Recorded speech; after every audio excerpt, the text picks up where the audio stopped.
बिस्मिल्लाहिर्रहमानिर्रहीम। आज मैं बाजी के किचन में हूँ। गर्मियों का सीज़न है। गर्मियों का बेहतरीन खाना लौकी का रायता बना रही हूँ। इस तरह ये रायता बहुत मज़ेदार बनता है। गर्मी के हिसाब से ये रेसिपी बहुत ही ज़बरदस्त है। मैदे और जिगर के लिए बहुत ही फ़ायदेमंद है। आप भी गर्मियों में इसका रायता ज़रूर इस्तेमाल किया करें। गर्मी में ठंडक पहुँचाता है। गर्मियों में अगर किसी भी चीज़ को दिल नहीं भी करता तो आप ये रायता ज़रूर बनाया करें और खाएं और अपने घर वालों को भी खिलाएं। ये बाजी का गार्डन है। हम आए हुए हैं मैं अपनी सिस्टर के घर। उनके गार्डन में काफ़ी सब्जियां वगैरह हुआ करती थी। मैं समझी कि शायद बाजी ने गार्डन से ही तोड़ा है कद्दू को, लेकिन बाजी ने मार्केट से मंगवाया था। तो बिस्मिल्लाहिर्रहमानिर्रहीम, अपनी रेसिपी की तरफ चलते हैं। कद्दू को हम अच्छी तरह ऊपर से इसके छिलके रिमूव कर देंगे और किसी ग्रेटर से इसको ग्रेट कर लेंगे। जैसे कद्दूकश से इसको कद्दूकश कर लेंगे। मोटा कद्दूकश हो तो बेहतर है। ये देखिए, इस तरह के थोड़े मोटे मोटे स्लाइस कुछ हों, ज़्यादा बारीक इसको ना करें क्योंकि थोड़ा मोटा मोटा होगा। तो ये देखिए, अभी मैंने इसमें डाल दिया है आधा कप पानी का, और इसमें डाल देंगे 1 टीस्पून काली मिर्च की, और 1 टीस्पून इसमें डाल देंगे नमक, और 1 टीस्पून ही हम इसमें डाल देंगे ज़ीरा। इसका फ्लेवर बहुत अच्छा आ जाता है क्योंकि हमने इसके अंदर ही इन चीज़ों को पकाना है। बहुत सारे लोग कद्दू को बहुत सारे पानी में डाल के पका लेते हैं, उसका पानी निकाल लेते हैं और उसकी ग़िज़ाइयत सारी निकल जाती है। असल में ये बहुत इस तरह आपने शायद ही बनाया हो कद्दू का रायता। इस तरह रायता बहुत मज़ेदार बनता है और इसमें ही अच्छी तरह ये रच बस जाएगा और इसी में ही पक जाएगा। बहुत ही मज़ेदार सी ये ट्रिक मैं आपसे शेयर कर रही हूँ कि कद्दू को इस तरह बॉईल किया करें। बहुत ही मज़ेदार इसका जायकेदार बनता है इसका रायता। अगर आपने इस तरह का रायता नहीं बनाया तो ज़रूर एक मरतबा बना कर देखिएगा मेरे इस तरीके से, तो आपको भी बहुत अच्छा लगेगा। और इसके जायके में भी बहुत फ़र्क होता है क्योंकि इसमें कद्दू की ग़िज़ाइयत होती है और खाने में बहुत ठंडा होता है। गर्मियों का सीज़न है, गर्मियों में ठंडी ठंडी खुराक होनी चाहिए, तो हमारे जिगर और मैदे का जो निज़ाम है वो सही रहता है। तो ये देखिए, इसमें थोड़ी सी हम हरी चटनी कूट के डाल देंगे। हरा धनिया और हरा पुदीना और हरी मिर्चें थोड़ी सी कूट के इसमें डाल देंगे, और थोड़े से प्याज काट लिए हैं वो भी इसमें डाल देंगे। ज़्यादा प्याज आपकी मर्ज़ी है, ज़्यादा डालें, लेकिन मैंने थोड़े कम डाले थे क्योंकि इतना ज़्यादा कद्दू नहीं था। और देखिए, इसको हम दही में डाल देंगे। 1 पाव दही है और 1 पाव ही हमारे पास लौकी का जो क्रश किया हुआ था, बॉयल के लिए रखा हुआ था, वो भी 1 पाव ही था।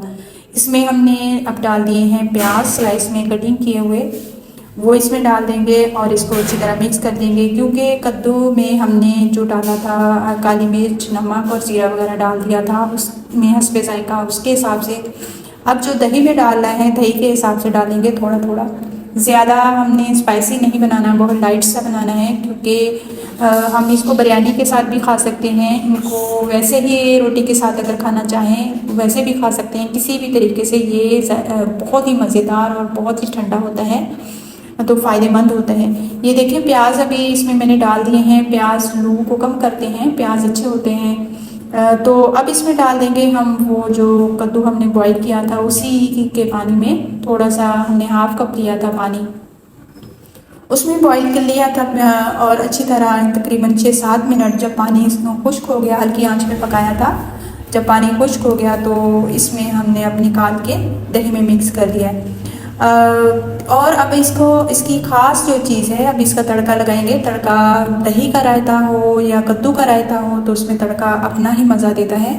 तो इसमें ये देखिए, हमने ऑयल डाल दिया है। 2-3 चम्मच इसमें ऑयल डाल दें और इसमें डालेंगे अब हम थोड़ा सा ज़ीरे को थोड़ा सा भुनेंगे। पहले ऑयल को गर्म कर लिया था ताकि हल्का सा ऑयल गर्म हो जाए, बहुत ज़्यादा जलाना नहीं होता क्योंकि ऑयल हमारा ऑलरेडी पहले ही पका हुआ है। और ऑयल किस तरह पकाते हैं ये भी, इसकी भी रेसिपी मैं आपसे शेयर करती हूँ कि सरसों के ऑयल को किस तरह पकाया जाता है।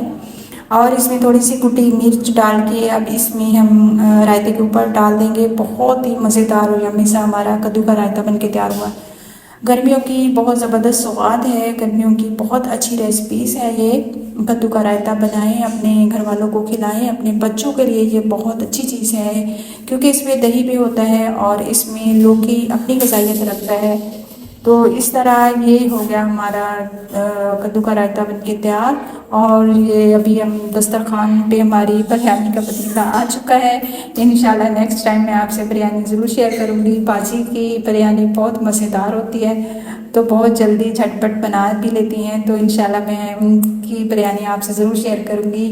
एक तो क्लिप आपको दिखा देती हूँ, इतनी मज़ेदार, इतनी यम्मी सी, कोई इसमें टमाटर नहीं, कोई हरी मिर्चें नहीं, और फिर भी इतनी मज़ेदार यम्मी सी बिरयानी बनके तैयार होती है। हमारे जहन में यही होता है कि इसमें इतने टमाटर जाने चाहिए, इतनी हरी मिर्चें जाना चाहिए, इतना दही जाना चाहिए, तब जाकर बिरयानी बनती है। लेकिन बाजी बगैर इन चीज़ों के इतनी अच्छी बिरयानी बनाती हैं। तो इंशाल्लाह नेक्स्ट टाइम मैं आपसे ये बिरयानी ज़रूर इसकी रेसिपी शेयर करूँगी। अगर आपको मेरी ये वीडियो, आपको कोई भी मेरी वीडियो पसंद आती है तो लाइक शेयर ज़रूर कीजिएगा। अगर आप यहाँ तक पहुँच ही गए हैं तो सब्सक्राइब करना भूल ना जाना, ज़रूर कीजिए मेरे चैनल को सब्सक्राइब और लाइक, और आगे फैमिली मेम्बर्स में शेयर भी लाजमी कीजिएगा। तो ये रही बिरयानी का लुक। और मुझे बताइएगा आपको मेरी ये कद्दू की रेसिपी और कद्दू के रायते की रेसिपी कैसी लगी। उम्मीद करूँगी आपको ज़रूर पसंद आई होगी। अगर पसंद आएगी तो लाइक शेयर लाजमी कीजिएगा। इसके बाद दोपहर के वक्त मैंने बहुत कोशिश की कि गार्डन को थोड़ा बड़ी बड़ी घास हो चुकी है, इसकी कटिंग करें और इसमें थोड़ा सा हम सब मिलके इसका काम करें, कुछ सब्जियां, कुछ पौधे और लगाएं, लेकिन इतना टाइम नहीं था। तो इंशाल्लाह आगे की रेसिपी आगे शेयर करेंगे। तो बहुत सारा अपना ख्याल रखिएगा, दुआओं में याद रखिएगा। फ़ी अमानिल्लाह, अस्सलाम वालेकुम व रहमतुल्लाहि व बरकातुहू।